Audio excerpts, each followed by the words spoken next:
Podemos? Bom dia, gente. Nós começamos, então, pedindo desculpas, né, em nome da organização pelo atraso, próprio de quem está abrindo um prédio que não está funcionando num dia de feriado, né? E toda a parte, enfim, logística e técnica fica muito mais complicada. Então, acho que a gente conta com a compreensão de todo mundo, né? Então, nós vamos começar nossa primeira mesa. Nós hoje de manhã vamos ter 2 mesas de homenagem às nossas queridas colegas e amigas que já não estão mais conosco. E essas homenagens nos tocam muito profundamente o nosso coração. Essa primeira mesa, então, já trata dessas homenagens. E nós temos aqui as colegas Eliane Campelo, Lívia Reis, Cristina Ramalho e Carlinda Nunes. Cada uma de nós vai prestar homenagem a uma colega, então.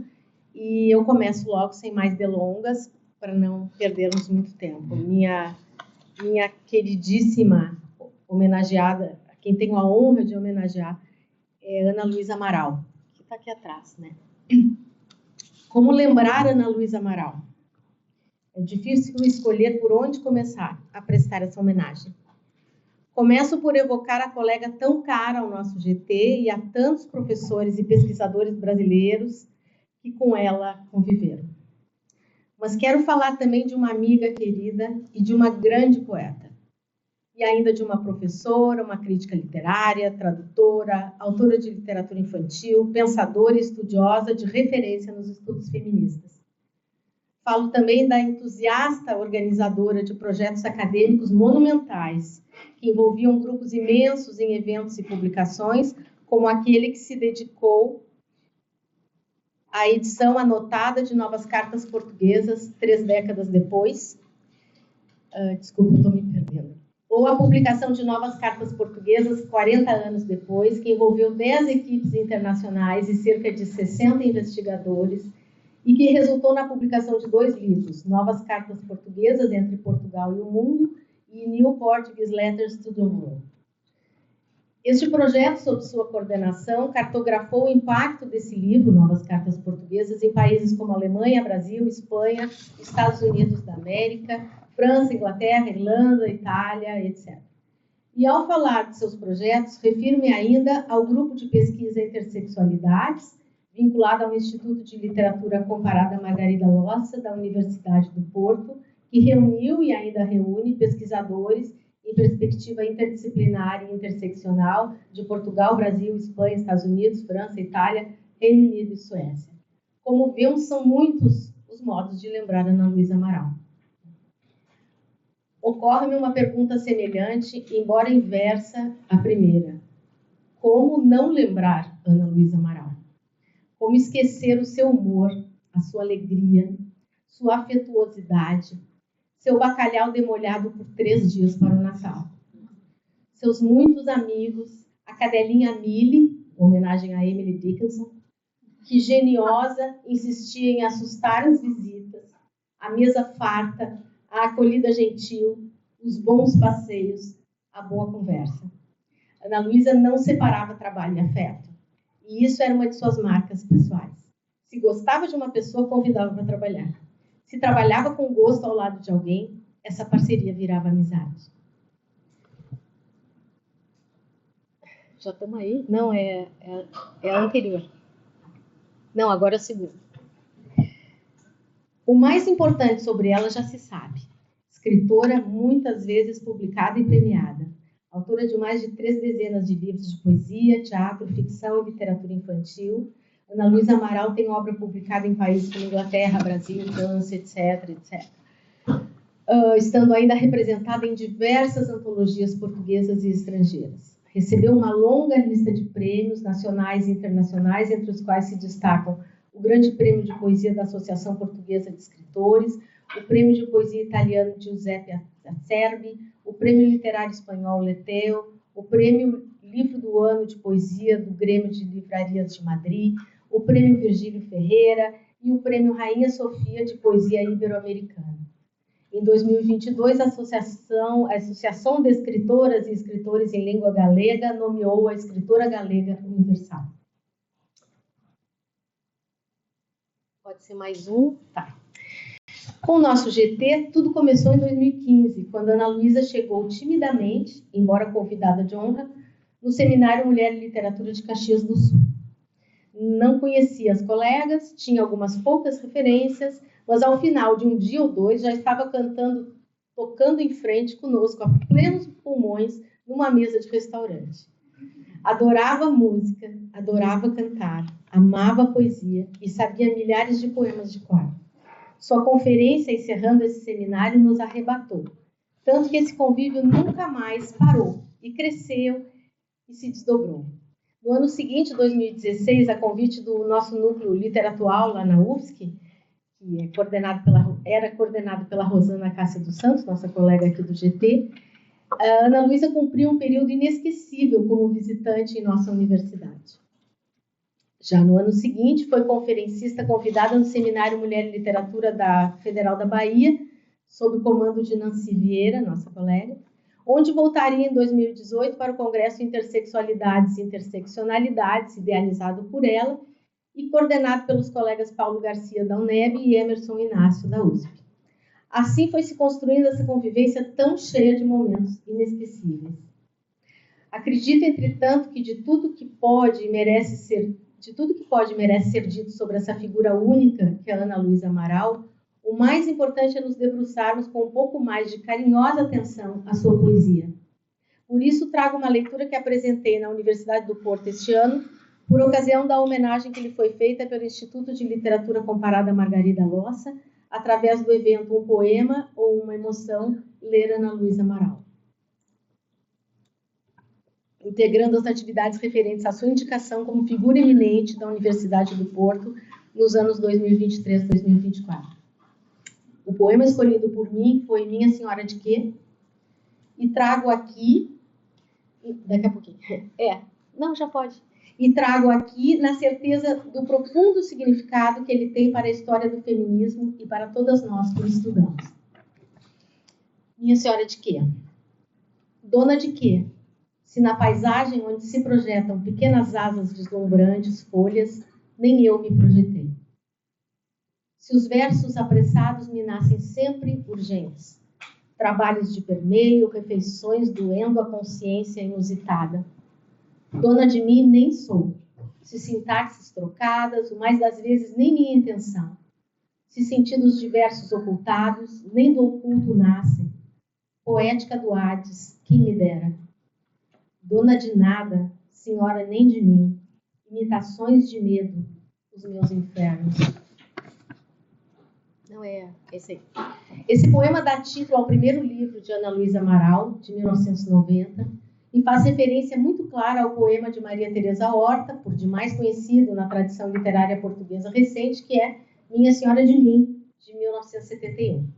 Com essa referência, a poeta, num primeiro momento, assinala sua homenagem à sua antecessora, responsável, entre outros feitos, pela criação, junto com Maria Isabel Barreno e Maria Velha da Costa, pelas novas cartas portuguesas, evento marcante na literatura portuguesa nos últimos momentos do salazarismo e no feminismo de todo o Ocidente, as conhecidas Três Marias, né? Vale lembrar que alguns episódios muito marcantes da carreira de Ana Luísa, como eu já comentei antes, estiveram ligados à reedição crítica dessas novas cartas. Né? Entretanto, Minha Senhora de Quê não é somente um gesto de reverência e homenagem, mas constitui também um diálogo paródico com o texto poético de Maria Teresa Horta. Falar em paródia é dizer de um espaço intervalar entre a homenagem e a crítica, entre a reverência e a indagação perturbadora. Mas o que se indaga no poema? Ao mesmo tempo que Ana Luísa Amaral marca sua homenagem, portanto, também assinala a diferença, a distância entre as duas poéticas. E essa distância se deve a alguns aspectos que, creio, merecem nossa atenção.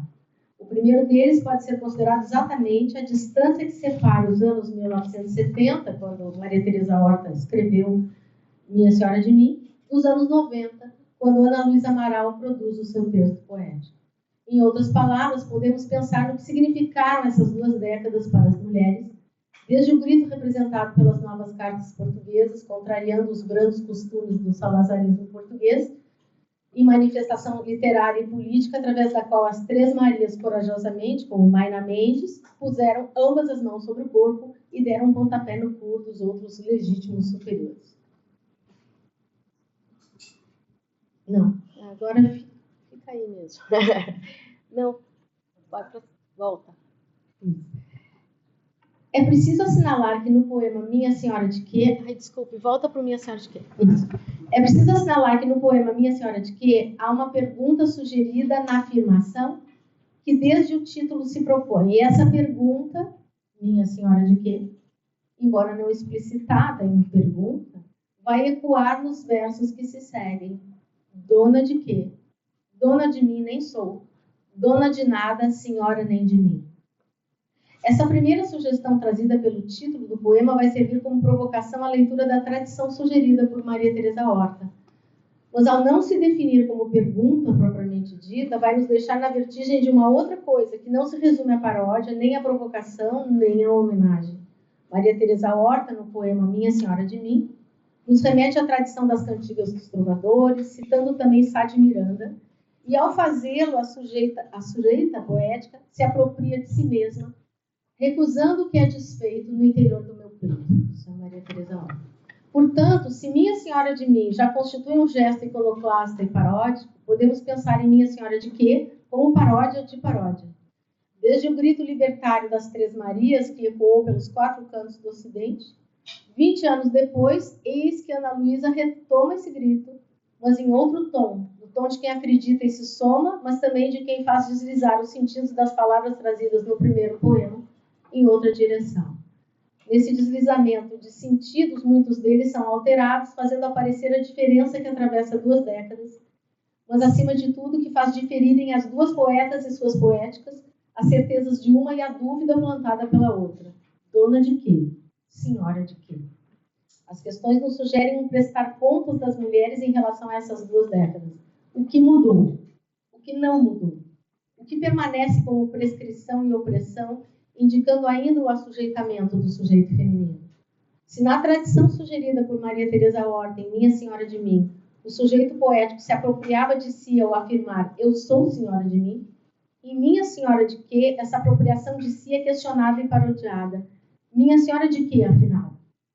Se os versos apressados me nascem sempre urgentes, trabalhos de permeio, refeições, doendo a consciência inusitada. Se não tenho tempo, fecha aspas, se não tenho tempo, se vivo assoberbada, se meu tempo é entrecortado, se estou sempre às voltas com a casa, as refeições, a imperfeição da sintaxe, na intenção de acertar as palavras, sem muitas vezes conseguir, se minha escrita é imperfeita e não condizente nem com a gramática, nem com as convenções, sou senhora de quê? Dona de mim nem sou. Se sintaxes trocadas, o mais das vezes nem minha intenção, se sentidos diversos ocultados nem do oculto nascem. Dona de nada porque meu tempo sempre entrecortado, porque limitado pelo fato de ser uma mulher, confinado no espaço da casa, onde meu tempo se divide entre refeições, cuidados, tarefas tantas, todo aquele universo doméstico a que Ana Luísa Amaral dá vida e sentido em sua poesia. Dona de mim coisa nenhuma, porque tenho tudo para fazer no espaço intervalar entre a casa e o mundo, e como disse Virginia Woolf, tudo isso me limita enquanto mulher, enquanto escritora carente de tradição e sem autonomia para definir meu caminho de poeta.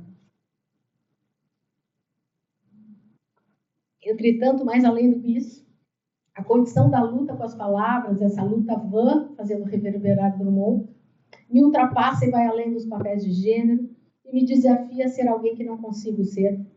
Esse vazio de representação que busco romper na luta com as palavras. A linguagem falha e imprecisa.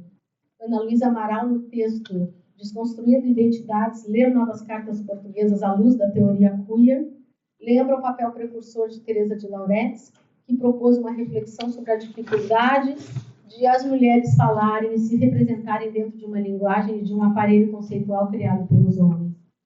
E então, ser mulher já não me define. E eu lembro aqui Judith Butler, quando afirma que quando digo sou uma mulher, não é só isso que eu sou. Ser mulher não é tudo que sou. Simone de Beauvoir já dizia que não somos mulheres, tornamos-nos mulheres. Butler releu essa proposição primeira de Beauvoir na intenção de perguntar o que afinal é ser uma mulher. Esse espalhamento de cacos que somos todas, as mulheres. Por isso incompleta, insegura, por isso poética do Hades, quem me dera. Porque meus medos são arremedos de medos, porque são fingimento, e eu própria, ao me anunciar enquanto escrevo, sou fingimento também? Dona de nada, senhora nem de mim, imitações de medo, os meus infernos.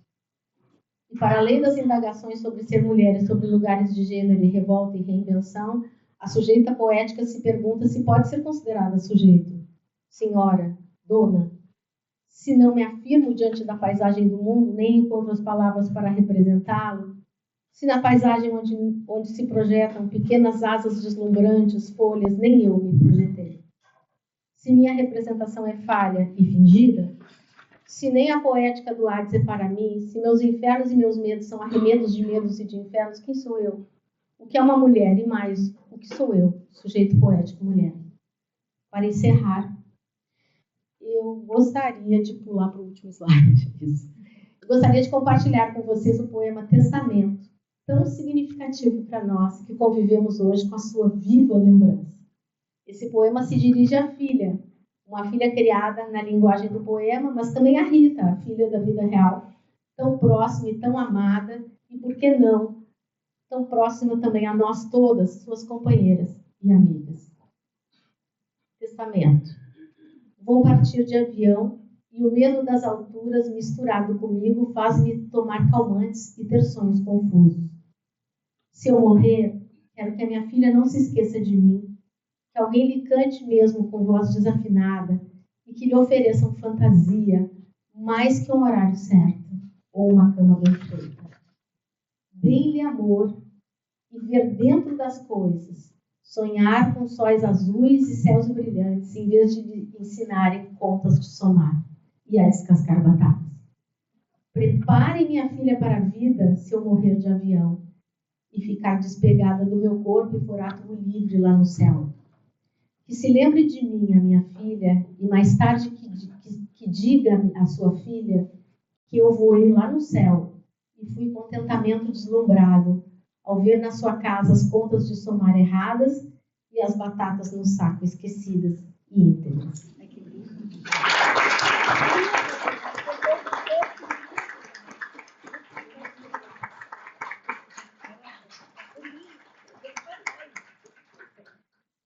Agora vamos ver na ordem, gente. Fiquei meio emocionada aqui. Agora nós temos a Eliane Campelo, que vai homenagear a Cíntia Schwartz. Bom dia a todos. Peraí. Bom dia.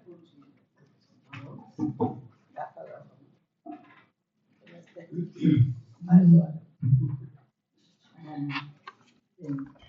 Inicialmente, eu gostaria de dizer algumas palavras a respeito. Embaixo, Eliane. Fala ela que tem que falar mais alto. Quero que ajuda. Parei com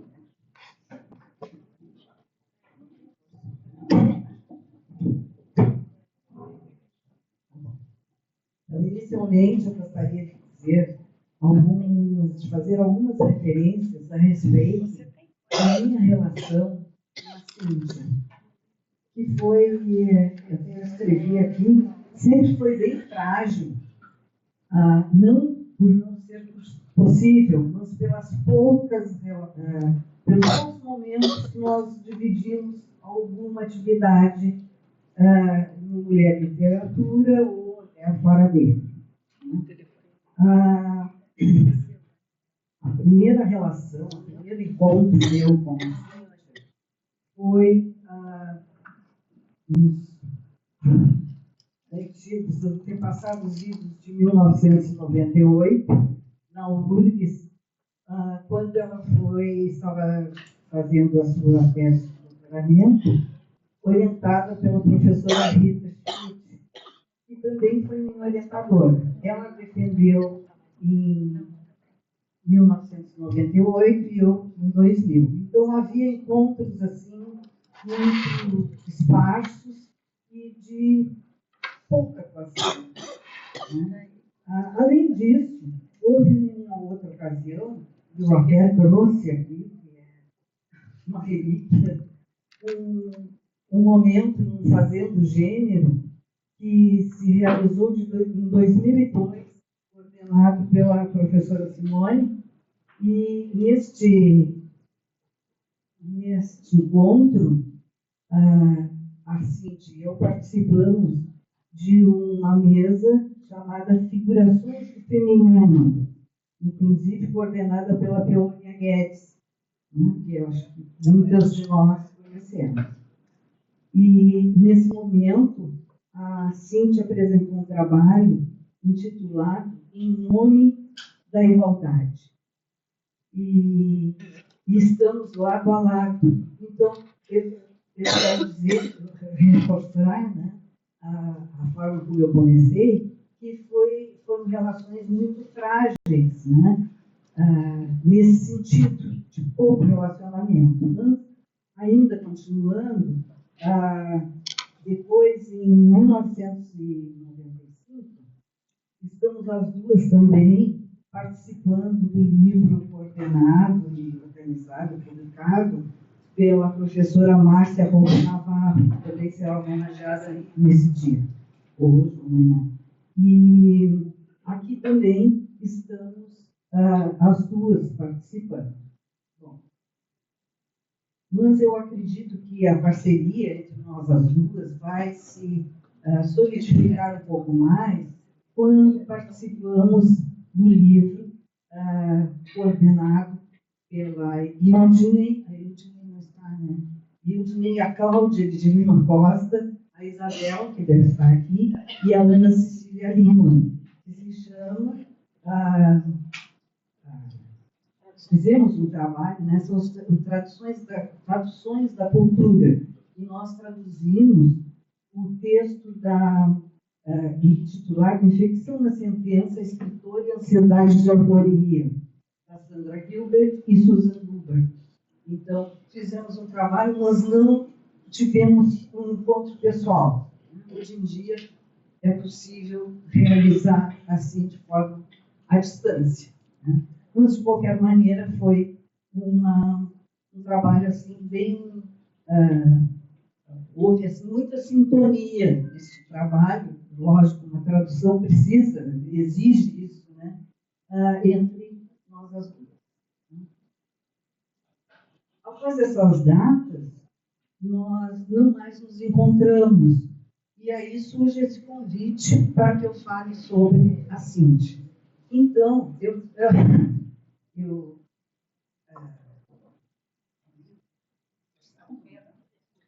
colocar de frente à sua boca, mas venha o som de direto.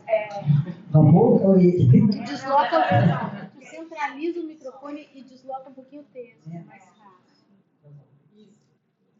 Então, melhorou? Perdeu aquele... Então, surge esse convite e eu fico bem honrada de poder falar um pouquinho sobre ela.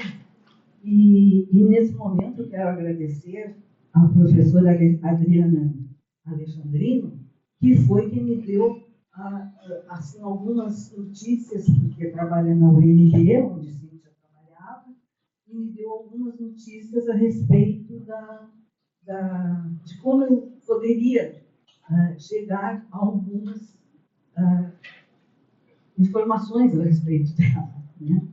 Então, a Cintia, claro, as informações básicas estão no Lattes. É só chegar no Lattes.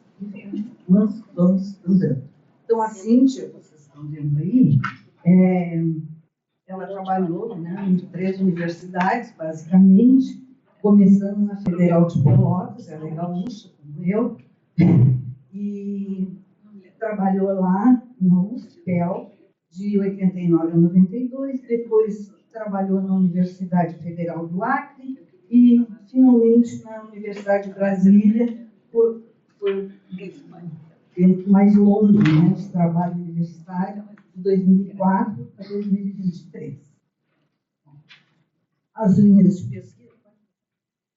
de pesquisa são aquelas que vão demonstrar de uma forma assim, contundente o seu envolvimento com as questões do feminismo e as suas pesquisas em geral, ser voltadas, na maioria, grande maioria, ser voltadas para isso. Então, essas são as linhas principais que eu selecionei, né? E eu resolvi entrar em contato com as pessoas que tiveram assim, maior conhecimento da Cíntia. Então, inicialmente, pode passar. Eu colhi declarações a respeito da Cíntia, algumas até que me surpreenderam, porque cada pessoa tem uma visão do outro, da outra. E algumas declarações falam assim, usam adjetivos que talvez, se eu tivesse que fazer, que eu não fiz, uma descrição da Cíntia, eu fosse utilizar adjetivos completamente diferentes, talvez até opostos em alguns casos, né? Então, aqui vocês têm, eu trouxe uma primeira declaração da professora Emê Bolanhos, que é da minha universidade, e ela, eu acho que ela participou de algumas reuniões do GT. Sim, ela participou. Ela participou, né? E ela, como professora cubana, brasileira, ela já é naturalizada brasileira, mas logo que ela chegou, ela e havia outra professora também do Uruguai, que era convidada da FURG, elas foram convidadas para participar de um jantar, de uma feijoada, ela me disse, na casa da Cíntia, e que foi muito amável. A Cíntia foi muito amável. O Rildo, que foi, não sei se foi, seu marido, né? Também foi muito amável. Foi no período em que ela trabalhou na UFPEL, na Federal de Pelotas, né? E a Emê diz, olha, o que eu lembro dela, Cíntia, pessoa muito gentil, amável e alegre. O alegre até me surpreendeu, só que não é a única pessoa que disse que a Cíntia era alegre. Sempre eu tive a ideia da Cíntia, uma pessoa recolhida, em si, com problemas, talvez, pessoais, não sei. Bom, depois, quando, na data do falecimento, a UNB prestou uma homenagem a ela. E houve uma manifestação de uma professora chamada Marisa Brizolara, que eu não conheço, né? E aí entrei em contato com ela, e ela me disse que é professora de língua portuguesa, em Capão do Leão, no Rio Grande do Sul. E só que nessa notícia do falecimento da Cíntia, ela se manifestou dizendo, essa primeira parte, minha professora muito amada da UFPEL. Quer dizer, agora ela já, evidentemente, é uma pessoa já de bem mais idade, né? Mas, neste momento, eu pedi que ela dissesse algumas palavras, o que ela poderia dizer a respeito, e ela diz isso, amava as aulas da professora Cíntia. Ela, além de inteligente, competente, era humana, engajada, um ser humano exemplar que deixou saudades. Bom, depois, Regina de Passanha, que nós bem conhecemos, né? E que faz essa extensa pesquisa sobre a literatura brasileira, né?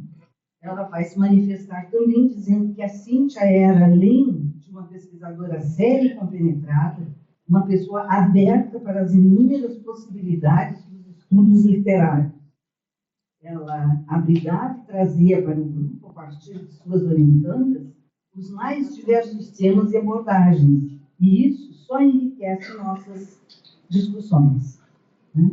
E, finalmente, a professora Rita Terezinha Schmidt, que diz o seguinte, o que mais lembro da Cíntia é que ela era uma pessoa muito agradável, tranquila e gentil, com uma voz calma e sempre sorridente. Foi uma das minhas primeiras orientandas.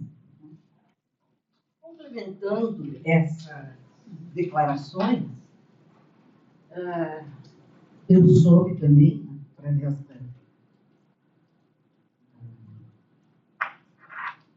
das informações obtidas, né, a respeito da Cíntia, é que duas orientandas da Cíntia estariam presentes aqui no nosso congresso. E entrei em contato com elas, que são ótimas meninas, eu já fiquei conhecendo, são ótimas, maravilhosas, e elas estão aqui presentes, e eu vou pedir, então, que cada uma delas venha aqui, eu vou nomear.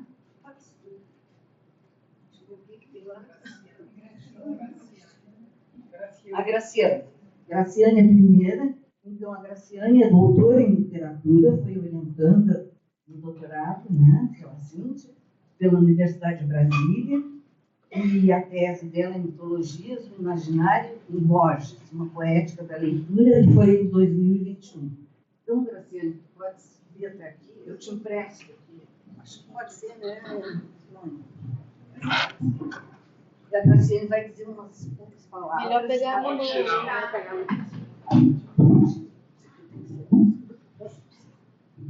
Bom dia a todas e todos e todes. Eu vou falar brevemente, porque se eu não ler, pode ser que eu seja prolixo, isso é péssimo, né? A professora Cíntia era realmente muito alegre, só que ela era uma pessoa contida também. Então, Cíntia Schantz, todo o meu afeto, todo o meu carinho, me receber como aluna, como sua orientanda, seu acolhimento me deu força para continuar, porque a Cíntia me pegou num momento muito difícil, que se eu emocionar, me desculpe. A confiança no meu trabalho, o respeito, os ensinamentos, sua acolhida, o feminismo por você era exercer. Ele não era apenas um discurso ou um método crítico, ele era realmente exercido no dia a dia. Nós, suas orientandas, fomos abraçados por você, formamos um grupo que tinha como ponto comum a amizade. Seu legado não será esquecido. Você me dizia, quebre pernas, moça. Hoje eu te digo, seu legado é a sororidade que existiu em nós. Foi exatamente esse caminhar com aqueles que já não estão mais conosco, que, segundo a Micheline Verunsky, esse caminhar com os mortos ou com aqueles que não estão conosco mais é também um ato de insubordinação política. E por ser um ato de insubordinação política, ele também é um ato contra esse patriarcado que quer nos apagar, que quer nos esquecer, que quer nos silenciar. Cíntia, a gente deve muito a você, todas nós que fomos suas orientandas, e por tudo que você fez por nós, principalmente pelo acolhimento que a Cíntia nos deu. Acho que todos aqui, de alguma forma, foram tocados e serão tocados por todas essas mulheres que estão sendo homenageadas hoje. Bom dia.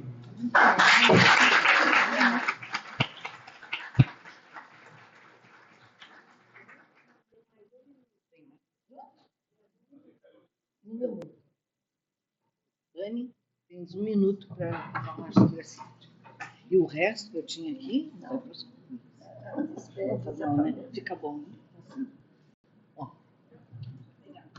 Bom dia a todos. A professora Cíntia, ela era uma pessoa fantástica, generosa, divertida e modesta. Significa que nós, as suas orientandas, nós não fomos levadas a copiar o seu estilo, a cultuar sua personalidade, ou mesmo a concordar com tudo que ela pensava de modo crítico.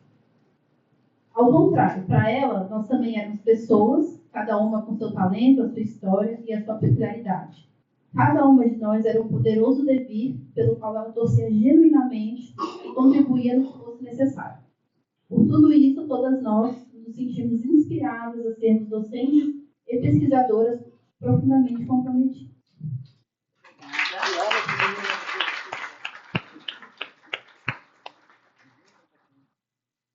Então, eu acho que, como tinha 1 minuto, eu acho que foi muito bem encerrada essa apresentação, e agradeço às meninas que gentilmente, né, aceitaram falar sobre ela, e acredito, mais meio minuto, acredito que isso que seja, vamos dizer, a nossa finalidade como professoras. Obrigada.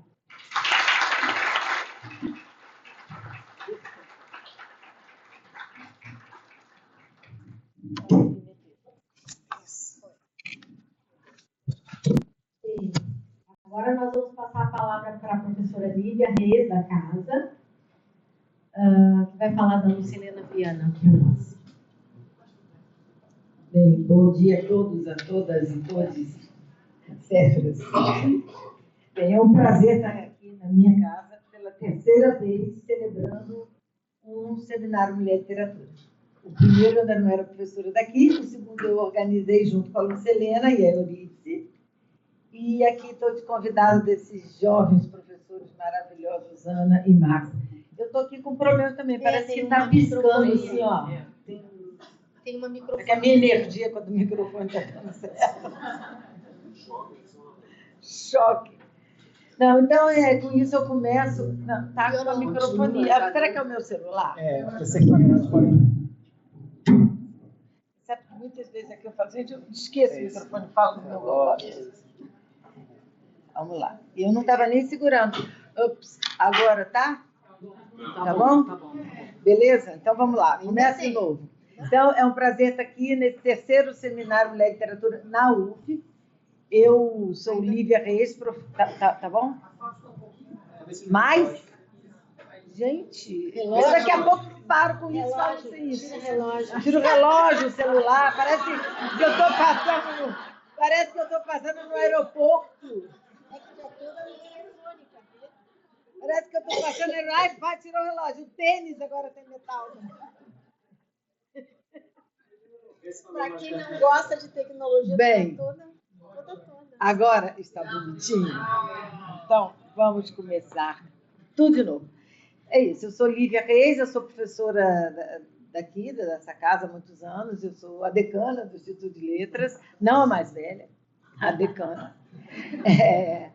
E fiquei super feliz quando eu vi que a Ana estava com o Max fazendo esse seminário aqui, porque eu fui desse GT há muitos anos, conheço, fiquei feliz de ver pessoas históricas desse GT, que eu saí, não que eu tenha deixado de trabalhar com mulher, mas a gente pode trabalhar em qualquer área, né? Tanto que amanhã eu vou falar sobre uma grande escritora ensaísta, e meu GT já há alguns anos é outro, que eu saí com a Euridice, com a Zilá, fundamos o GT de Relações Literárias Interamericanas, nas 4 línguas, né?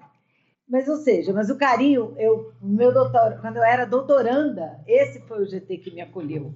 E eu me lembro, num Ampol, acho que foi a primeira Ampol que eu fui lá em Natal, do professor Fiorin, da linguística, ele falava, você ainda é doutorando, o que você está fazendo aqui? Assim, mas aí eu fiquei alguns anos nesse GT, até que esse grupo fundou outro GT.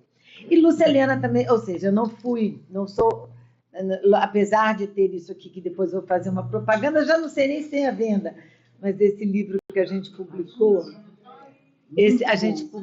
esse livro maravilhoso. Aí, quando eu entrei, logo que eu entrei no início, eu entrei nos anos 90, no início dos anos 90 na UF, e naquele tempo a gente entrava sem ser doutor, eu fiz o doutorado e eu estava, acho que terminando o doutorado quando a gente fez a gente trouxe o Mulher e Literatura para cá, que foi o terceiro. E o primeiro foi organizado pela Lucilena Viana e pela Laura Padilha, que foi ontem belamente mencionado por você, e eu vou falar na Laura várias vezes, não só pelo Mulher e Literatura, mas a importância da Laura nos estudos. Ela era do tipo, né? Ela fazia um estudo bastante amplo, não especificamente de mulher, mas aquele Voz e Letra fala muito das africanidades das mulheres. Então, e Lúcia, né? Então, eu agradeço a Ana e ao Max e aos demais organizadores desse seminário. É um grande prazer rever tantos amigos que eu não via há tanto tempo, do GT Mulher e Literatura, e por eles terem me chamado para homenagear a Lucilena Viana. Podia ser a Márcia Navarro também, que era muito minha amiga. Mas a Lúcia é especial, né? Por ser a Lúcia da UF e por esse ser o terceiro seminário Mulher e Literatura na UF, e ela não está aqui organizando junto, dando umas dicas de alguém mais antiga, mas com certeza ela deve estar feliz com aquela pessoa bonita que ela era. Olha, eu estou arrependidíssima que eu vi que todas as minhas colegas de mesa trouxeram data show. Eu não trouxe, eu devia ter trazido, porque a Lúcia era linda. Ela era linda, era uma mulher bonita. Eu conheci ela jovenzinha, mas ela sempre foi bonita. E na escola, que eu era aluna e que ela era professora, mas a nossa diferença era pouca, porque ela tinha 20 e poucos anos, a gente estava no que chamava segundo grau, que agora chama ensino médio. Então, para quem tinha 20 e poucos anos, a gente no ensino médio com 16, aí ela não era tão 10 anos mais velha, no máximo. E o apelido dela na escola era Chuchuzinho, de tão linda que ela era. Então, eu estou falando dos dotes físicos, já eu entro nos intelectuais. Mas é porque não dava para falar da Lúcia sem falar na beleza que ela tinha por fora e por dentro. E aí vamos ao texto. O escritor argentino Ernesto Sábato conta, no seu relato de memórias, Antes do Fim, que certa vez, diante de um professor que admirava ele, né, se questionou por que ele insistia em dar aulas naquela escolinha, numa cidade pequena, quando poderia, por sua capacidade, por seu brilho, embarcar em outros projetos, entrar em outros territórios. Essa pergunta ficou martelando na cabeça do Sábato, né, por algum tempo, até que ele tomou coragem e arguiu o professor por que, afinal, continuava ali, naquela cidade, no interior, e numa escolinha. E a resposta do professor foi curta. Se ele tivesse, ao longo desses anos, nessa escolinha, tocado como professor apenas uma vida, já teria valido a pena. E isso era a cara da Lucilena. Lucilena era uma professora. Ela foi professora no Centro Educacional, que é a escola onde eu estudei, que eu acabei de falar. Elas eram um trio, Lucilena, Laura e Magnólia. Elas eram e cada um naquela escola, assim, você pegava um professor, ele levava a sua turma todos os anos, do primeiro ao quarto ano ginasial, esse era o nome. E Laura, Lucilena e Magnólia, elas eram super amigas. A minha turma foi da Magnólia, todo mundo sabe a minha forte relação com elas, né? Com a Laura, com a Lucilena e com a Magnólia. Mas elas também, uma se ajudava a outra. Então, Lucilena nunca foi minha professora de turma, mas eu fui a muitas aulas da Lucilena. Mesma coisa da Laura. Então, eu era aquela aluna, boa aluna, amiguinha dos professores. Então, a Lucilena, ela é isso. Ela era uma professora que nos deixou em 2022, aos 78 anos, e com a certeza de que valeu todo, isso ela falava sempre, todo o seu percurso, como professora do colégio, do Centro Educacional, e depois aqui na UF. Quando ela morreu, vários colegas de trabalho, inclusive eu, houve uma homenagem a ela, todos os aluno então de colégio daqui da UF, orientandos. Eu podia ter chamado algum orientando para falar, mas eu não sabia nem quem chamar, porque ela tem um exército de admiradores. Então, inclusive, depois que se trazer, tem um blog aí, se vocês procurarem, tem um blog de um jornalista que foi aluno dela também, do Latigê, que é da Globo, que ele fez, ele atualmente é uma revista eletrônica, que ele fez uma homenagem que depois se tornou virtual, né? Que foi presencial, depois se tornou virtual. Então, assim, muita gente, né, alunos, professores, amigos, fizeram questão de declarar a importância que Lúcia teve nas suas vidas. Uma vocação que exerceu desde que assumiu sua primeira turma, com pouco mais de 20 anos. Lúcia era apaixonante e apaixonada por Clarice Lispector, que tanto estudou e que oferecia como inspiração a seus alunos, que hoje mostram em mensagens, né, e nas redes sua paixão pela Lúcia e por tantos jovens. Então, falar um pouquinho da carreira. Ela iniciou carreira com um pouco mais de 20 anos e entrou para a UF em 77. Em 2018, ela teve uma outra festa em função dos 50 anos de magistério dela. Essa carreira que se iniciou em Niterói, que ela era daqui de São Gonçalo, no Liceu Nilo Peçanha, que é uma escola pública tradicional, depois migrou para o Centro Educacional, que era atravessar a rua, e depois veio para a UF, onde a professora deu lugar à pesquisadora, à escritora, o que todos nós fazemos, né? Que os professores de escola em geral, não fazem.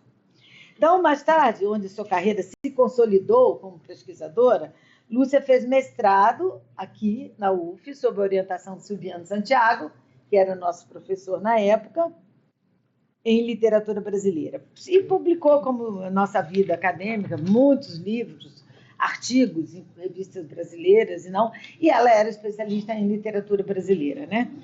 Desde cedo, ela se dedicou aos estudos das questões de escrita feminina, mulheres e feminismo. E sempre teve uma preocupação com as desigualdades sociais também. O seu livro mais importante, Cenas de Amor e Morte na Ficção Brasileira, o jogo dramático da relação homem-mulher na literatura, foi sua tese de doutorado na USP. E este livro foi dos primeiros professores brasileiros que ganhou o Prêmio Casa das Américas, que é um dos prêmios mais importantes da literatura nas Américas, né? Ela mesma, me lembro dela falar, que surpresa, porque eu já era professora de literaturas hispânicas, eu tinha uma afinidade com Cuba. Quando eu soube que ela ganhou, ela me contou que ganhou o prêmio, ela também estava surpresa, que ela não sabia nem que a editora tinha mandado o livro para o concurso, e ela ganhou esse prêmio. Depois ela foi jurada do Prêmio Casa e tal. Esse livro, essa tese, né, que depois se transformou em livro, está no banco de tese da USP, para quem achar mais fácil, porque eu tinha esse livro na biblioteca de gente que está muitos anos na estrada, é isso, você não acha. Então, eu não achei. Ele foi publicado pela Edup, pela editora aqui da casa, mas lá também não tem mais. E eles estão digitalizando tudo, mas esse também não está digitalizado. Porque a tese virou livro, mas para quem tiver interesse, que eu vou falar um pouquinho desse livro, quem tiver interesse, esse livro está no banco de teses da USP. Né? Então, o trabalho da Lúcia, o trabalho deste livro, né, que foi, na verdade, esse prêmio Casa, ela com aquela simplicidade, não é simplicidade barata, não, era simples, ela não se encheu por ter ganho um prêmio tão importante. Mas, na verdade, foi um divisor de águas na sua carreira. Ganhar um prêmio desse não é para todo dia. E ela demorou muitos anos fazendo a tese, sabe? Era desse tempo que as pessoas podiam demorar fazendo tese. Ela demorou um tempão. Tanto que quando ela ganhou o prêmio, eu brinquei com ela assim, puxa, também tanto tempo nessa tese. A Conceição Evaristo também foi doutoranda nossa. Também foi outra tese que você acompanhou. Longuíssima. Bem, mas aí saem umas maravilhas. O seu trabalho propunha analisar o lugar do feminino na narrativa brasileira. E ele se desenvolve metodologicamente a partir de uma leitura interpretativa de cenas ficcionais. Na primeira parte, o que ela chama de cena 1, mas que seria o capítulo 1, ela procurou configurar essa cena, ou seja, as categorias cena. Ela cria uma categoria para a cena, porque ela não trabalha com a novela, com o romance inteiro, ela trabalha com pedaços desses todos. Né? Então, esse primeiro capítulo era a cena da Missa do Galo, do Machado de Assis. Na segunda cena, ela examinou essa parte do texto que mais me lembro, quando eu li à época, é o suicídio de Madalena, em São Bernardo, do Graciliano Ramos, ou seja, escritores homens, tá? Bem, Machado de Assis e Graciliano, não é pouco, mas enfim. A terceira parte, a cena 3, é a morte de Diadorim, que também é uma cena que quem leu... e ela trabalha com essa coisa do teatro, né? A cena enquanto cena literária e cena que marca essa trajetória. E a quarta cena é o amor entre Lore e Ulisses, numa aprendizagem, o livro dos prazeres de Clarice Lispector. Então, ela trabalha com esses 3 textos que falam de mulheres, escrito por homens, por esse último que fala de homem e mulher, escrito pela Clarice. Então, ela procura o entendimento desse feminino e a sobredeterminação de sua representação produzida no imaginário masculino, ou seja, nos outros todos, as mulheres, como os escritores homens escrevem. Bem, ai meu Deus, já está acabando? Putz! Então eu vou só correr um bocadinho. Eu deixei você falar. Eu passei uns 3 minutos. 3 minutos. Então, ela foi professora, orientadora de dezenas de teses, de estudante de mestrado, doutorado, tudo que a gente faz na academia, né? Bolsista de produtividade do CNPq, membro do GT Mulher e Literatura. Lúcia se aposentou em 95, deixando nos anos 90, muito cedo, uma lacuna na área de literatura brasileira, aqui na UF, e uma lacuna nos estudos feministas, sobretudo da UF, porque ela era aquela que estava mais dedicada ao estudo feminista.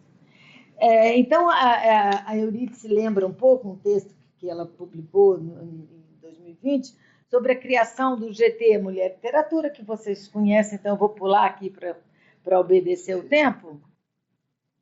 Mas é importante que ela cita todos vocês, a Zaide, o pessoal lá de Santa Catarina, fazendo gênero, essa interseccionalidade entre fazendo gênero e o próprio GT, e a importância do pessoal lá do Sul nesse trabalho. E, na verdade, ela lembrou também que, a partir desse GT, foram criados outros, que também que surgiu, o Max se lembra disso, que ele era um menino, originalmente com Mário Lugarinho, que os estudos queer começaram naqueles seminários que era o Mário Lugarinho fazia com Zé Carlos Barcelos, e meio que foi uma costela do Mulher Literatura. Saiu daí, né? E, embora...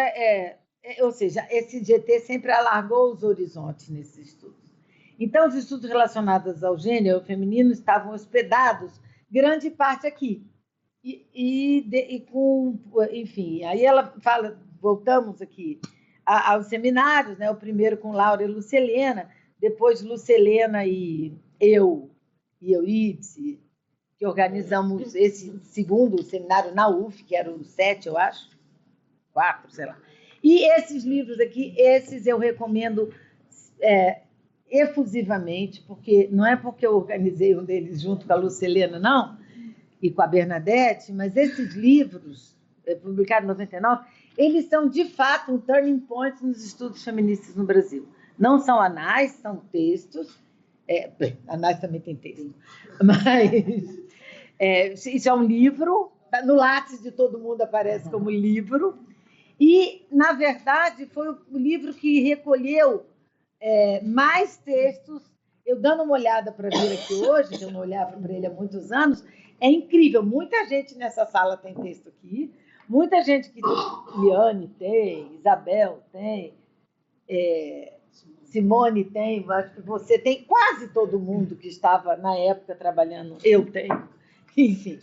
E eu já ouvi em outros lugares esse livro ser citado, ele é muito citado, porque ele tem muitos textos incríveis. Inclusive, o seminário naquele ano foi tão, assim, nesse eu imagino que também seja, que muita gente que sequer trabalhava com mulher e gênero participou e inventou lá um texto porque queria participar desse seminário. Então, eu vou só terminando. Eu achei que 4 páginas era pouco, menina. Então, eu faço um pouquinho de análise desses livros, como é que esse seminário foi importante, como o Gender Studies surge do Mulher e Literatura, e termino falando da Lúcia, né? Lúcia era suave, delicada, inteligente e muito bonita. Desde os tempos da escola, quando eu era aluna, né? Embora nunca tenha sido minha professora, nos aproximamos, talvez em função dessa forte amizade dela com a Laura e com a Magnólia, que eram muito minhas amigas. Eram umas queridas naqueles tempos. Os alunos a adoravam. Quando estava em sala de aula, sua voz macia se agigantava na argúcia das suas análises. Os estudos de Lucelena foram... a luz aqui. Os estudos de Lucelena foram fundamentais para consolidar a área de pesquisa de estudos sobre literatura escrita feminina no Brasil e aqui. O seu legado de professora e pesquisadora segue vivos na nossa memória, no GT, e nós, professores da UF, e eu sei que onde quer que a Lúcia esteja, ela vai continuar aquela pessoa suave e forte, uma mistura de paixão e meticulosidade. E essa era a Lúcia. Obrigada.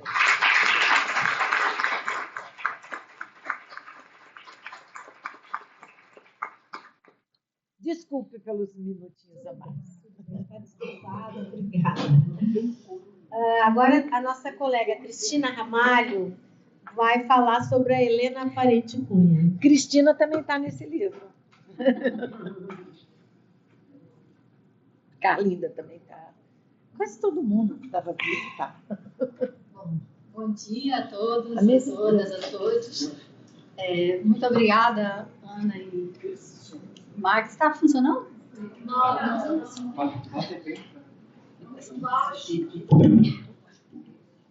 Helena foi minha professora, você viu? Minha também. Pronto. Tá bom agora? Bom, primeiro agradecer a vocês por esse convite. E eu vou começar minha fala dizendo que, para vocês, eu vou falar sobre a Helena Parente Cunha, mas para mim eu estou falando do meu geração. Porque Helena, para mim, eu chamava a Helena de meu girassol e vocês vão entender por quê. Eu nunca fui aluna da Helena. Eu conheci a Helena no GT, Mulher em Literatura, eu estudei um conto dela, fez parte da minha tese de doutorado, mas a nossa amizade é alguma coisa assim que não tem muita explicação, é uma coisa mesmo incrível. E eu vou contar para vocês, só para vocês entenderem o que a Helena foi para mim. Eu tinha 48 horas de aula na Universidade Veiga de Almeida e fazia doutorado na UFRJ. Nossa. Eu defendi a minha tese no dia 17 de março de 2004. Minha tese tem 825 páginas. Nossa! Um mês depois que eu tinha defendido a tese, a Helena me liga. Porque a Helena era assim, ela me ligava e dizia, Cris, eu preciso falar com você. Eu já sabia, era uma ordem. Eu ia ter que fazer o que ela tinha para me dizer. Tá bom, Helena, eu vou aí. Aí eu fui à casa dela. Ela falou, Cris, você defendeu o doutorado, o que você vai fazer agora? Ela me deu o direito de descansar. Eu falei, Helena, eu acho que eu vou continuar, eu sou especialista em estudos éticos, eu vou continuar, né, com minhas epopeias. Pois eu acho que você tem que fazer um estudo. Fala, Helena. Você já leu alguma coisa do Ivan Junqueira? Na época ele era o presidente da Academia Brasileira de Letras. Eu falei, li assim alguns poemas, mas não. Pois eu acho que você tem que estudar a poesia dele. Vamos comigo à Academia Brasileira de Letras, que vai ter um evento, eu quero apresentar você para o Ivan Junqueira. Eu falei, tá bom, Helena, eu vou, você está dizendo. Ela acreditava demais em mim, ela acreditava muito em mim. Ela achava que tudo que ela precisasse, ela podia contar comigo, e ela me pedia, e ela falava comigo. Aí eu fui com ela à academia, e ela, Ivan, quero te apresentar a professora Cristina, que vai fazer um estudo da sua aula. O Ivan Junqueira, não sei se vocês conheceram, muito alto, com aquela barba branca, aquele óculos muito grave, ele disse simplesmente isso. Estudos críticos há que melhor seria se não houvesse. Maravilha, antes de você começar. Eu olhei para a Helena e falei, o que você fez comigo, criatura? Bom, eu voltei para casa e, lógico, né, fiquei mal impressionada. Mas no dia seguinte, ele pegou o meu contato, no dia seguinte a secretária dele me ligou para eu ir à academia para pegar os livros, que eu ia lhe dar os livros dele. Então, enfim, fiz o estudo, mas foi assim, uma overdose, porque eu fiquei tão impactada com aquilo que ele falou, que eu falei, agora? Eu não mostrei para ninguém, nem para a Helena, nem para a Nazilda, eu não mostrei para ninguém o estudo. Enviei para ele e falei, Ivan, está aqui o meu estudo, da obra toda poética dele, né? Se você não gostar, finja que nunca eu escrevi isso, por favor. Enfim, em resumo, ele acabou publicando pela Academia Brasileira de Letras esse estudo. E a Helena ficou tão orgulhosa de mim, mas tão orgulhosa. Ela falou, Cris, ele está mandando para todo mundo, as pessoas estão mandando, porque é um livreto que é distribuído para todos os associados da academia. Então as pessoas começaram a escrever para ele, que era sobre a obra dele, né, dando as impressões. E a Helena me ligava e ela falava, eu falei, Dona Helena Parente Cunha, agora eu vou estudar a sua obra lírica completa. E eu fiz outro mergulho e eu fiquei completamente apaixonada pela poesia da Helena Parente Cunha. E, assim como na poesia do Ivan, eu usei a imagem mítica da Fênix e da Arpia para falar sobre a poesia e a poética dele, com a Helena eu trabalhei com as flores. E, para mim, Helena era um girassol, ativa, antenada com tudo, sempre vendo o mundo, buscando as coisas. Só que era um girassol desejoso de tulipas, porque ela não se concentrava em seu girassol, ela queria o mundo inteiro. Então eu escrevi um ensaio chamado Desejo de Tulipas, E a partir daí a Helena passou a ser para mim esse girassol. Uma pessoa que sempre acreditou na gente. Na gente, quando eu estou falando, são as pessoas que estavam ligadas a ela, que é normal, né, dentro do GT, aquelas afinidades. A outra experiência maravilhosa que eu tive com a Helena foi quando ela, se você quiser passar, porque, pode passar, por favor. Depois eu vou até ler isso aí. A outra experiência maravilhosa que eu tive com a Helena, ela me ligou, Cris, você tem algum compromisso amanhã à noite? Eu falei, não, se eu tivesse, eu já estaria desmarcando, Helena, o que é? É que eu vou fazer uma reuniãozinha informal lá em casa para poucas pessoas, mas eu quero que você conheça uma mulher maravilhosa. Você precisa vir, porque você vai conhecer uma pessoa. E simplesmente eu ouvi Conceição Evaristo falando o conto, narrando, né, o conto sobre os olhos da mãe dela. Só isso que a Helena me deu. Acho que o Max, não sei se o Max estava nesse dia também. Enfim, Helena, ela é uma mulher, porque para mim ela é muito viva, que ela tinha uma sabedoria na maneira como ela lidava com a arte, porque ela era poeta, ela era ficcionista, e também com a crítica e com o ensino, né? Então ela era muito múltipla. Mas ela tinha isso aqui, que para mim, o triunfo representa uma conquista perigosa. É natural que todo escritor, toda escritora deseje o diálogo com os leitores e leitoras, mas também é preciso não deixar o ego se deslumbrar com aplausos e elogios. O triunfo pertence ao efêmero e transitório. A realização pessoal requer valores mais duradouros. Refiro-me ao empenho para o crescimento espiritual. Então, ela era uma pessoa muito espiritualizada. E nós fazíamos alguns encontros espirituais também na casa dela. Pode passar, por favor. Pode passar. Foi uma baiana que nunca deixou a Bahia, mas que também virou carioca. Né? Então, ela vivia na Rua das Laranjeiras, muito apaixonada, né, pelo Rio de Janeiro também. Pode passar. Eu ia colocar os prêmios todos, até coloquei aí, mas são tantos prêmios. E, sabe, eu acho que o que eu queria mais trazer aqui era um humano da Helena, para fazer ela se fazer presente aqui nesse aspecto humano. Pode passar, por favor. Eu acredito que a trajetória da Helena, pode passar, por favor. Ela ficou muito conhecida, né, pelo romance dela, Mulher no Espelho, As 12 Cores do Vermelho, Claras Manhãs de Barra Clara, pode passar. Os contos, né, muita gente estudou os contos da Helena. Eu mesma tive 4 alunos defendendo TCC esse ano, cada um com uma obra dela diferente, poesia, conto, enfim. São estudados. Pode passar. Volta, por favor. E uma coisa muito curiosa também é a relação com o pai, que marcou muito os textos da Helena Parente Cunha. E a gente que discute questões de gênero, essa presença paterna é algo realmente que a gente tem que sempre estar repensando, porque ela deixa, né, no nosso inconsciente muitas marcas, e a Helena trabalhou muito com isso. Pode passar.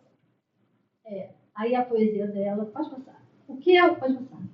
O que eu senti na poesia da Helena é que ela saiu do Corpo no Quarto, que foi, o Corpo no Cerco, que é o primeiro livro dela, que é a mulher toda travada, para Caminhos de Quando e Além, que é um livro que fala, que já está dialogando com a questão do depois da vida, quer dizer, depois da morte, né, porque ela era muito espiritualizada. Só que eu entendo que a perda da Angélica Soares foi algo muito duro para ela. Elas eram muito amigas, eu acho que aquilo ali desmoronou o emocional da Helena, foi um caso muito forte. E eu acho que a partir daí, a visão da Helena, apesar de teoricamente, depois eu falar, ela ter trazido uma contribuição já no final da carreira dela, muito grande teoricamente, ela publica o último livro dela, gente, Hora de Fogo, é profético.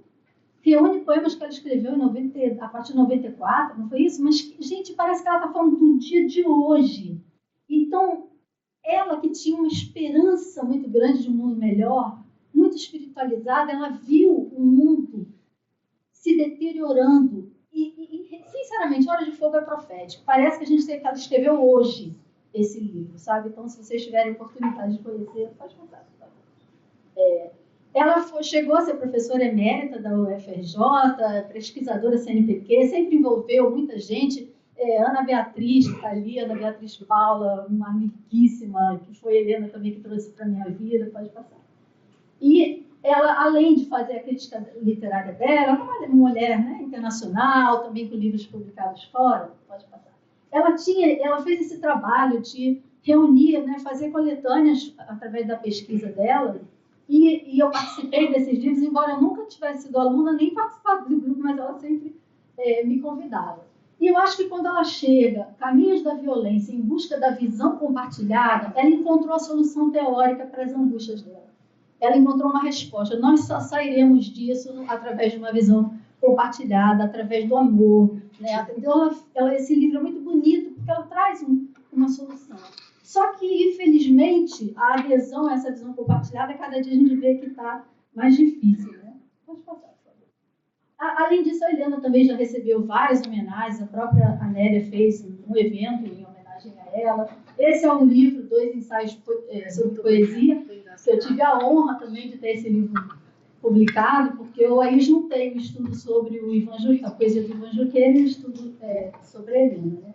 E a gente tenta, de alguma forma, sempre trazer a Helena à tona com as suas contribuições teóricas e literárias, por conta dessa... A palavra da Helena é uma palavra muito seca no primeiro livro, e depois ela vai expandindo, ela parte para um poema longo. E eu, no prefácio, no pós-fácio, desculpa, na conclusão desse estudo que eu fiz, eu disse que eu via na Helena uma poeta épica nascendo. E logo depois ela publicou Caminhos de Condé Além, que eu estudei como se poema épico pós-moderno. Porque ela escreveu mesmo um poema bem longo, dividido em 40 estações, uma coisa bem diferente do que foi, né? Então você vê a transformação dessa mulher, dessa poeta e da visão de mundo dela. Então aqui eu trago um poema do Corpo no Cerco, né, para vocês perceberem isso que eu estou falando. Os 4 pontos do globo, os 4 cantos do céu, as 4 esquinas do quarto, o corpo todo travado no olhar cicatrizado. Nas mãos as chaves, ó que soldadas, onde as portas de sair aonde? Onde o norte? Só desnorte, mas o leste sem oeste. Os meus 4 membros, os meus membros 4 exatos, 4 minhas as paredes, cerco do corpo no quarto, meu corpo cortado em 4. Então essa é a poesia inaugural, né? Pode passar. Depois, aí, uma referência que foi publicada, né, fora do Brasil, também os 2 livros dela. E aqui uma foto, que é um outro presente que a Helena deixou para mim, que é a irmã dela, Moema. Eu nunca tinha tido contato com Moema, mas depois da morte da Helena, a Moema me procurou, e a gente sempre está se falando. E na defesa dos 4 TCCs na UFES, agora no início do ano, em dias diferentes, a Moema participou online lá da Alemanha de madrugada, para poder assistir a defesa, uma fofa. Então eu tenho falado muito, ela me mandou essa foto, é a Helena ali, a mais velha, segurando o Abel no colo, né? Depois a Zilma e a Moema. Ela me mandou essa foto para resgatar um pouco dessa história, né? Pode passar, por favor. Aí mais algumas fotos dela, eu sei, a Helena era muito vaidosa, mas eu queria trazer, a gente tem muito preconceito em relação ao envelhecimento, né? A gente só quer aparecer na foto jovem e não tem nada disso. A beleza da gente ela não depende desses rótulos, né? Ainda que a Helena tivesse a vaidade dela, né? Mas eu queria trazer a Helena já no fim da vida dela e pode passar, por favor. E mostrar para vocês esse caminho de Condé Além, como é diferente a poesia nesse momento, né? Enquanto escreves, dormes. Enquanto dormes, caminhas. Enquanto caminhas, vives e revives mortes e martírios, idas e vindas de vidas idas esquecidas. Então você vê que já é totalmente a alma mesmo, você já está em outras vidas. Então ela estava ali nesse livro já dialogando com o fim da vida, né? E aqui é a Lucelena e a Adriana Rangel, que está aqui, que esteve ao lado da Helena por décadas.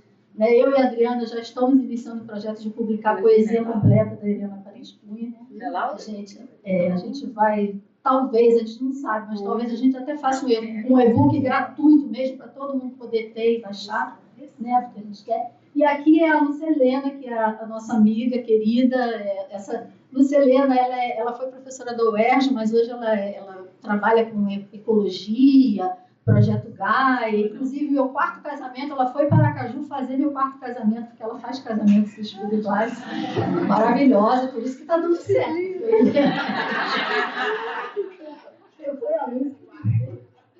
E aí, dizer para vocês só a última coisa. para fechar, a última vez que eu vi a Helena Parente Cunha, o filho dela autorizou, eu e a Nélia fomos ao hospital, já no finalzinho já da vida dela. Ela já não estava, né, reconhecendo as pessoas. Mas o Márcio permitiu, porque eu vim ao Rio e eu queria ver minha amiga, né? E aí nós entramos no quarto, a bichinha lá deitadinha e tal. Já. Aí eu me aproximei dela, segurei a mãozinha dela e ela falou assim: sua mãozinha é tão macia. Foi a última coisa que ela falou para mim.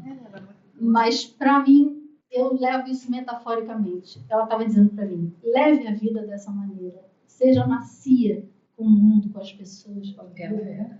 E aí é isso. Meu girassol.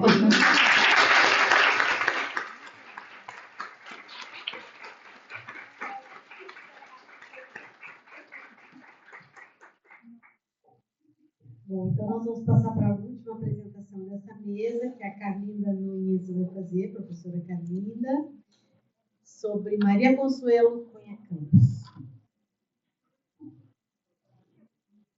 A gente fica até assim, precisando de um minuto para recuperar as emoções, né? Porque eu também fui aluna da Helena Parente Cunha, muito amiga dela, e nessa última fase eu não participei, eu não estive junto, não estive próxima. Mas que bom que você esteve. Lindo, belo presente para nós, nessa abertura de evento. Vamos lá falar agora da Maria Consuelo Cunha Campos. Bom, primeiramente, dizer que me sinto muito honrada de estar aqui, e especialmente para falar de uma pessoa que eu conheço desde meu início, meu engatinhamento na vida universitária. Muito obrigada pelo convite. Maria Consuelo Cunha Campos, eu vou ler porque o horário já está premente e a gente fica muito emocionada, né, com essas coisas todas que aqui foram pautadas. Maria Consuelo Cunha Campos foi gigante em tudo que empreendeu. Era muito maior do que ela apresentava. A carreira docente e a vida intelectual de Consuelo, ainda que só possam ser aqui brevemente rememoradas, nos enchem de orgulho, a todos nós, porque ela foi das pesquisadoras mais completas e produtivas do nosso ambiente. Consuelo parecia não ser desse mundo, e realmente não era. Vinha de longe, era natural de Porto Quebracho, no Mato Grosso do Sul. A família mudou-se para o Rio de Janeiro quando ela tinha 8 meses de idade.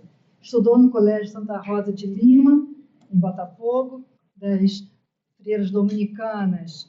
Graduou-se em Letras, Português e Francês, na Universidade de Santa Úrsula e se tornou mestre e doutora em Letras pela PUC, do Rio de Janeiro. Ela foi mais que uma mulher das ciências humanas. Teve, sim, uma formação humanística sólida desde o início. Por isso conquistou um território único, com sua monumental competência, sua consciência política e uma acuidade na leitura de textualidades não só literárias e poéticas, mas sociais e geracionais. Consuelo marcou presença pela inteligência, pela propriedade com que defendia ideias, pelo senso de justiça e pela sólida formação que ela colocou a serviço do ensino superior. Como participante da geração acadêmica dos anos 1960 e 70, em que despontaram o multiculturalismo, movimentos antirracistas, sobretudo relativos à negritude, e a segunda onda do feminismo, compreende-se que os temas mais marcantes da produção intelectual de Consuelo se ligassem à justiça social, ao feminismo, à herança afro e aos direitos humanos em geral. Essas temáticas se espelham em projetos que ela desenvolveu sempre com muita vitalidade. Pode, por favor, passar? Isso, os projetos da Consuelo têm todos o perfil do que ela efetivamente era. Ela publicou muitos artigos, ofereceu cursos regulares de pós-graduação e promovia cursos livres excepcionais, também fora da UERJ. Trabalhou muito, publicou livros, 4, pouco. Efetivamente, deveria ter escrito muito mais. Não fez porque trabalhava demais. Publicou menos do que poderia e deveria. Consuelo foi rapidamente identificada por editores estrangeiros, que a encarregaram de um capítulo. Estou me referindo a Vinícius Mariano de Carvalho, a Nicola Gavioli, ambos são professores estrangeiros, da King's College de Londres, não é? E da Universidade Internacional da Flórida. Enfim, Consuelo se encarregou de um capítulo importantíssimo, numa antologia de escritores afro-brasileiros contemporâneos que agora já está plenamente conhecida, divulgada, não é? E foi graças a essa atividade que a Consuelo teve um grande vínculo, criou um grande vínculo com a escritora Conceição Evaristo. Eu conheci Consuelo no 2º ano de faculdade, eu estudei também na Universidade de Santa Úrsula, foi em 1974. Foi um marco assim, impressionante, porque a Consuelo era muito jovem à época e já era monumental, tanto na estatura quanto no conteúdo.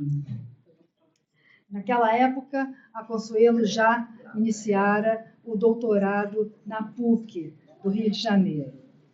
Aquele momento, para mim, na minha história intelectual e de vida, foi muito impactante. Ela trazia para a intimidade da sala de aula as sofisticadas e poéticas interpretações de Afonso Romano Santana, que havia orientado o mestrado, bem como as elucubrações desafiadoras de Luiz Costa Lima, que a orientava no doutorado. Consuelo era tímida na maneira de ser, mas arrojada nos mergulhos estruturalistas e sublime na interpretação de complexidades que ela trazia à tona. Em sala de aula, reconheci nela a grandiosidade, a grandeza, a simplicidade, a grandeza do pequeno, não é? De uma grande pesquisadora. Em 1976, passei a conviver com ela em Nova Chave, como integrante do corpo docente do Departamento de Literatura da Universidade de Santa Úrsula. Consuelo, evidentemente, pertencia à constelação maior, ao lado de Gilberto Mendonça Teles, Vira Selansky, uma série de pessoas notáveis, Simone Caputo Gomes e outros. Ficamos amigas, passei então a conhecer a parte sensível, protegida da persona Consuelo. A amizade se aprofundou. Em 1985, ela sai da Universidade de Santa Úrsula e é aprovada em primeiro lugar num concurso disputadíssimo da UERJ, onde lecionou literatura brasileira. No mesmo ano, Consuelo se liga ao elenco de pesquisadores do Proafro UERJ. E aí ela deslancha por essa dupla vertente, mulher e literaturas africanas de língua portuguesa. No confronto da universidade pública, no contexto da universidade pública, floresceu a mulher de letras, ensaísta, orientadora, poeta e contista. Rapidamente, Consuelo se institucionalizou como membro de associações científicas nacionais e internacionais. Foi consultora da CAPES e coordenadora do grupo de trabalho de literatura comparada dessa associação. Foi membro de grupos de trabalho como a Mulher em Literatura, né, e Literatura Comparada. Consuelo foi peça decisiva para a projeção da literatura de Conceição Evaristo, né?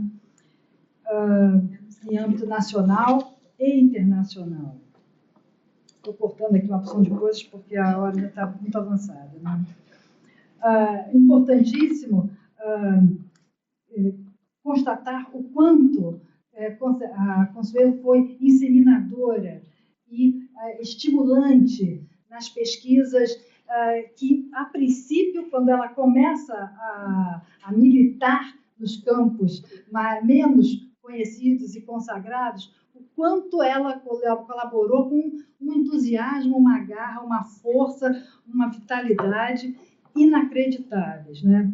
Ela era uma pessoa muito forte, muito firme, combativa. Ela comprava briga com qualquer um, com qualquer um. E era uma pessoa, ao mesmo tempo, frágil, doce, que sabia chegar junto ao coração da gente, né? Bom, pode passar, por favor. Assim, aí já estão os livros. Ela teve um destaque internacional, assim, também. Ela foi mais reconhecida, eu penso, internacionalmente do que propriamente no nosso meio acadêmico aqui brasileiro. A Consuelo, pode passar. Não, esse anterior, por favor.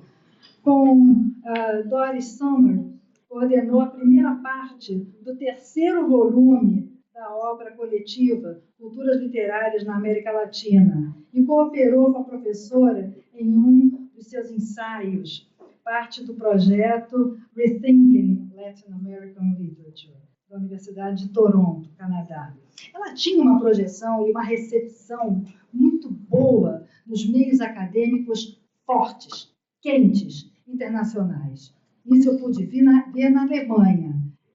Eu fiquei impressionada, em outro momento, em Winnipeg, como ela era reconhecida pela sua literatura, pela sua produção crítica. Ela também era contista e poeta.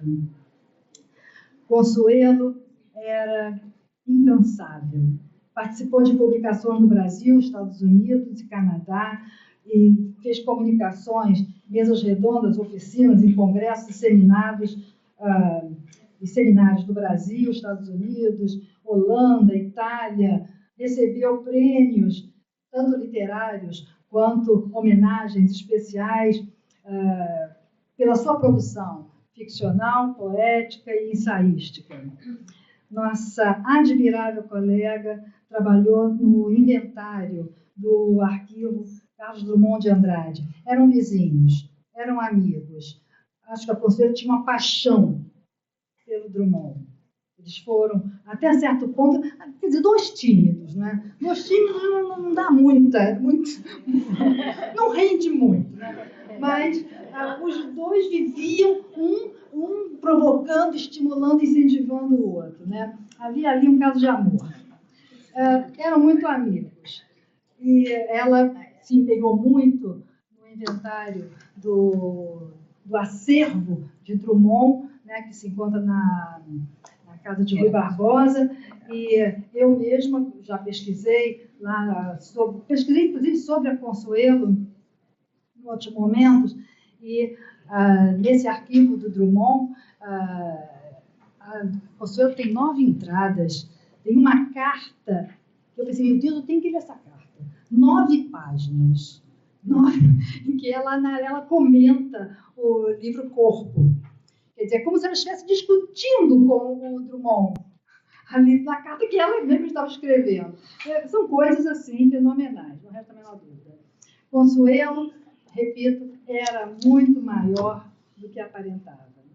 Deixou-nos como lembrança, como herança, o verdadeiro sentido da sororidade, como a aluna que homenageia Helena Parente Cunha também falou. Ela que não tinha irmãos, não tinha, a família era diminuta, o que não foi de todo mal, porque ela encontrou na literatura e nos ambientes que frequentou a admiração, o reconhecimento, que foi exemplar para gerações de alunos e colegas seus. Esse é o nosso caso. Aqui eu trouxe para vocês, ela viajava muito, conhecia, se entrosava maravilhosamente bem. Essas fotos são de um congresso que aconteceu, já nem me lembro mais o ano, qual é o ano? Em 1993, uma coisa de louco. Foi na Ilha da Madeira, e ali a foto tem a Consuelo Simone Caputo Gomes e a presidente do congresso, que homenageia a fundadora praticamente dos estudos feministas. Bom, pode virar mais uma vez. Isso aqui é um momento muito particular, né, do lançamento de livro da Cida Salgueiro, que eu não sei se está aqui presente. Está aí. Então, olha aí, você conhece essa foto, Cida? Então é isso.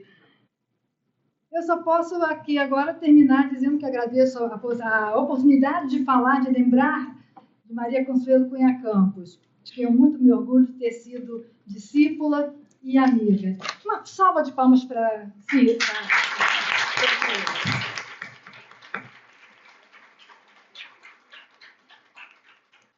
Bom, gente, é isso. Agradeço a todas as colegas, foi muito linda a nossa mesa. Agradeço a vocês.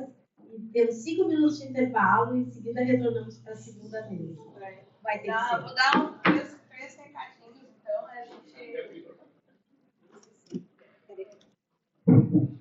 Bom, bem-vindas à UF, né? Desculpa o caos inicial, porque a gente está no feriado. Então, o primeiro recado é isso. Como é feriado, a gente não tem os quiosques funcionando, os bares, cafés ao vivo funcionando. Tem a Carla, que está ali, vocês vão ver, ela está vendendo café, lanche, cookies maravilhosos. Então, vocês podem usufruir da Carla, que está aqui hoje com a gente. Vai passar todo o evento aqui com a gente. O segundo recado é que a gente tem livrarias e editoras no pilotismo do Bloco C. E essas livrarias e editoras vão ficar até quinta-feira aqui. Então, vocês podem ir lá adquirir os livros, porque a gente tem o lançamento na quarta-feira. A gente vai pular esse intervalo, vamos ficar só 5 minutinhos para trocar a mesa por conta do atraso, tá bom? Então, vamos fazer um xixi, tomar um café, mas voltem logo. Sim, e horário para ir embora. Já vou chamando, então, quem está participando da próxima mesa, né? Suzana.